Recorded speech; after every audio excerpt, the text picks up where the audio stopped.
اگر 3 منٹ اس مسئلے پہ گفتگو کر سکے کہ صدیق کو علی نے نہیں مانا تھا تو کعبے کے رب کی قسم ہے میں محمد کے منبر پہ قدم رکھنا چھوڑ دوں گا.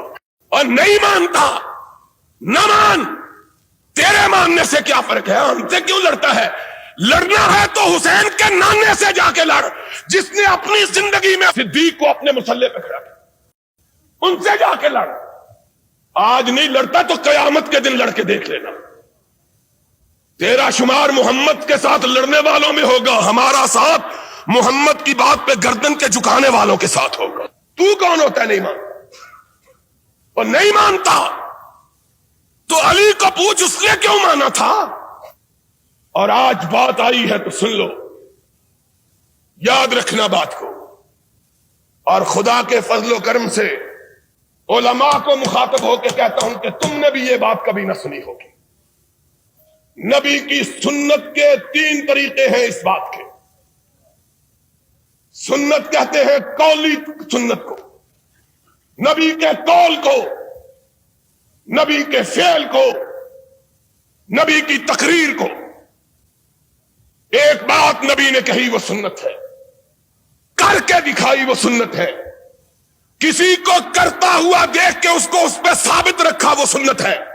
آؤ اور میں تمہیں بتلاؤں, اور نبی نے ابو بکر کی امامت کو 3 سنتوں سے ثابت کیا ہے. قولی سے بھی ثابت کیا, فعلی سے بھی ثابت کیا, تقریر سے بھی ثابت کیا.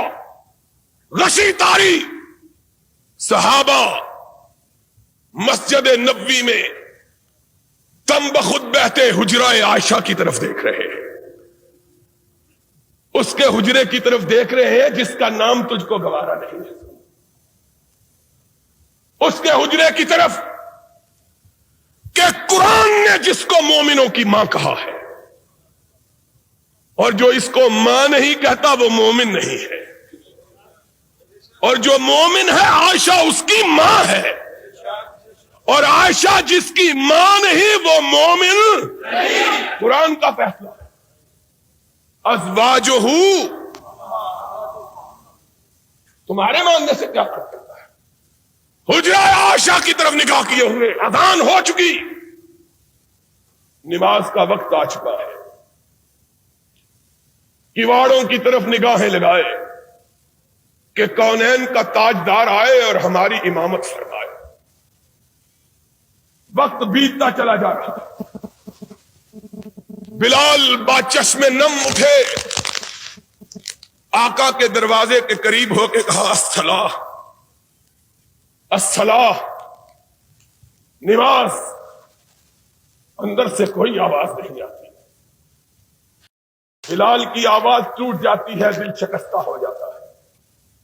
آج اندر سے کوئی آواز نہیں آ رہی, نہ جانے میرے آقا پہ کیا بیت گئی ہے. صحابہ منتظر, آہیں کراہوں میں اور سسکیاں چیخوں میں تبدیل ہونے لگی. اللہ آج کیا وجہ ہے کہ کونین کا تاجدار ہماری امامت کے لیے نہیں آ رہا؟ سرور کائنات بیماری کے عالم میں اپنے بستر پہ تشریف فرما, امہات المومنین گرد میں بیٹھی ہیں. آقا نے آنکھ کھولی. آقا صحابہ آپ کی آمد کے منتظر, اور بلال کئی دفعہ آواز دے چکا, صدا دے چکا ہے الصلاۃ. نگاہ اٹھائی, فرمایا مروا ابا بکر فلیصلی بالناس, جاؤ اور فیصلہ آج اسی بات پہ کر لو.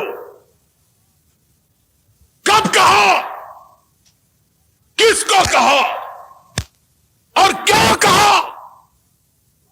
بنو ہاشم کے لوگ موجود ہیں, اپنے داماد موجود ہیں, اپنے چچا کے بیٹے موجود ہیں, عقیل موجود ہے, علی موجود ہے, ابن عباس موجود ہے, فضیل موجود ہے, اور تو اور رسول کا باپ موجود ہے.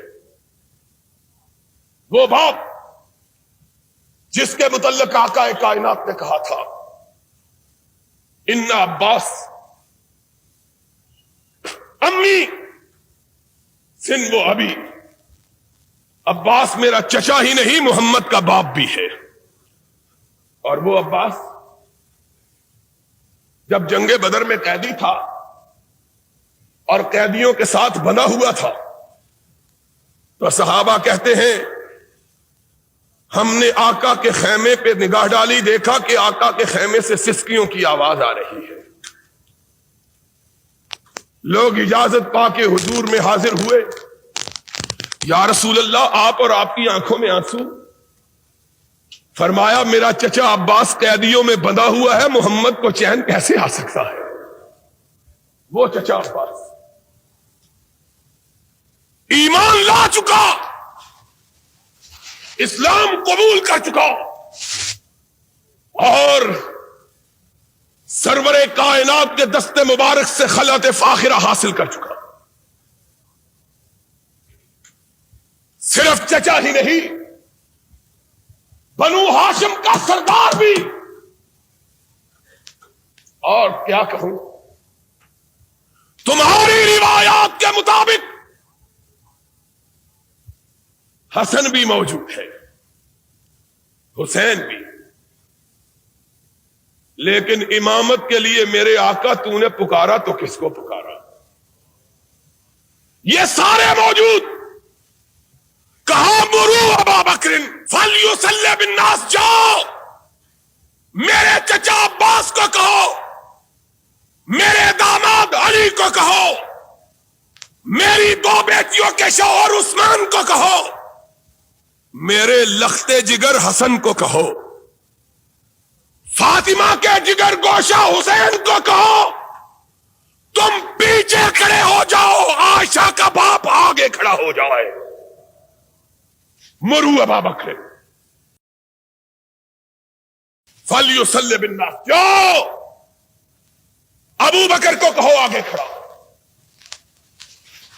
اور کس کی مجال ہے کہ دم مارو؟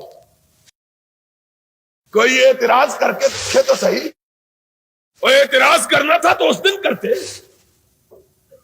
کیوں نہیں کہا؟ آقا کس کو آگے کھڑے کر رہے ہو؟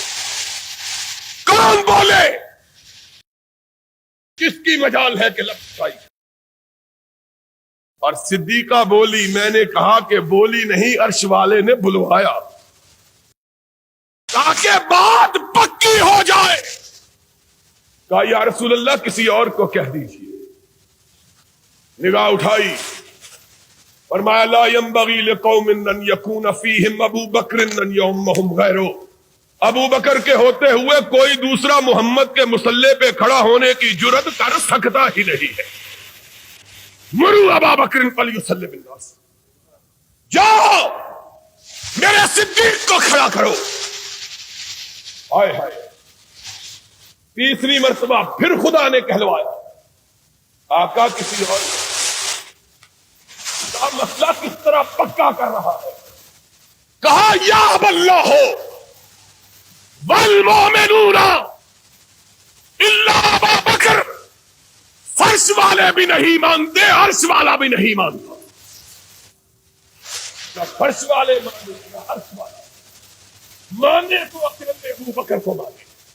جاؤ ابو بکر کو کہو میرے مصلی امامت پہ کھڑا ہو جاؤ۔